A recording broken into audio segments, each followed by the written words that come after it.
तेनू समझाया भी सी, तू फिर कुत्ते घेर के मेरे बूहे ते आ गए। नहीं आए लो बाजी, हुण ते तुहानू यकीन आ गया कि अस्सलाम वालेकुम नादरीन, मैं तारक सानी ते तुसी वेख रहे हो मेरा यूट्यूब चैनल रैबर इंटरटेनमेंट प्लस। अज बड़ी ही जबरदस्त मालूमात लैके तुहाडी खिदमत विच हाजिर हो रहा और उस वाक़े दा तुहाडे नाल जिक्र करांगा और उस ओ गल तुहाडे नाल शेयर करांगा जिहड़ी सुल्तान राय ने अपने मरण तो कुछ अरसा पहले अदायतकार हसन अस्करी दे नाल कीती सी और सुल्तान राय दे मरण तो बाद वो गल 100% बिल्कुल करैक्ट साबित हुई।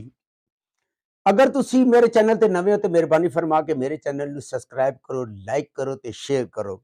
एक ऐसा दौर सी कि नाजरीन, एक ऐसा दौर सी जदों लोग सुल्तान राय दियां फिल्मां बड़े शौक दे नाल देख सन, जदों लोग सुल्तान राय दियां फिल्मां बड़े शौक नाल वेखदे सन और अक्सर सुल्तान राय नू ये ताने मिलते सन कि सुल्तान राय ने एक तरह दे करैक्टर अदा कीते।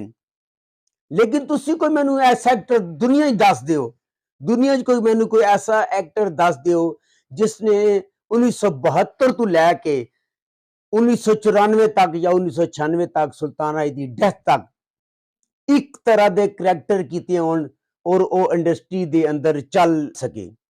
कोई भी दुनिया च ऐसा एक्टर नहीं सी जिन्हां ने एक तरह दे करैक्टर कीते और दुनिया च वो चलदा रहा, इंडस्ट्री कायम रहा। सिर्फ वाहिद सुल्तान राय ऐसा एक्टर सी जिन्होंने लोग कहते सन कि एक तरह के करैक्टर अदा करता है। लेकिन जदों सुल्तान राय की डेथ हुई तो उस वक्त भी उन्होंने 30 तो 40 फिल्मां जेरे तक मिल सन। सुल्तान राय की डेथ तो बाद इंडस्ट्री खत्म हो गई, उन्होंने मौत तो बाद, उन्होंने कत्ल तो बाद इंडस्ट्री खत्म हो गई। हालांकि नदीम भी सन, शाहिद भी सन, मोहम्मद अली भी सन, लेकिन इंडस्ट्री कायम ना रह सकी। एक दुश्मन की तानू दुआ जे कि रब मेरे 12 तक तानू जिंदा रखे। ए जिंदगी तोड़े कोल मेरी अमानत। मैनू कोई दसो ना कोई ऐसा एक्टर जिसने इतने साल एक तरह के करैक्टर अदा किए होण ते ओ अपने काम विच, अपने इंडस्ट्री च कायम दायम रह सकिया होवे। अमिताभ बच्चन जैसा सुपरस्टार भी वेला होके बह गया, घर फारग होके बैठ गया, लेकिन राय साहब ऐसे एक्टर सन मरने तक उन्होंने काम किया और उन्होंने फैन फॉलोइंग कम ना हुई।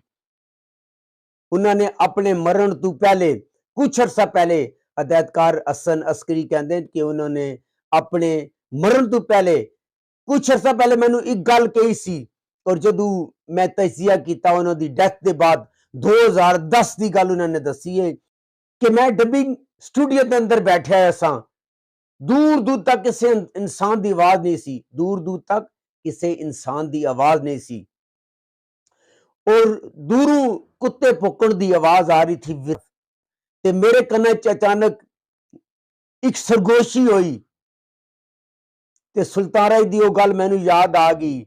उन्होंने कहा सी, अस्करी साहब मेरी एक गल याद रखना, जदों मैं दुनिया तो चला जाऊंगा ते इस स्टूडियो के अंदर सिर्फ कुत्ते भौंकणगे। और राय साहब के मरण तो बाद वो गल उन्होंने 100% साबित हुई, उन्होंने गल 100% सच साबित हुई। इंडस्ट्री खत्म हो गई, सब कुछ खत्म हो गया, फिल्मां बननिया बंद हो गई, सिनेमे खत्म हो गए, कई एक्स्ट्रा बेरोजगार हो गए। तो मैंने कोई ऐसा एक्टर ते दसो ना जिन्होंने एक यकसानियत के नाल एक तरह के करैक्टर किए होण और 20 तो 30 साल तक और मरते दम तक वो एक्टर मसरूफ रहा होवे।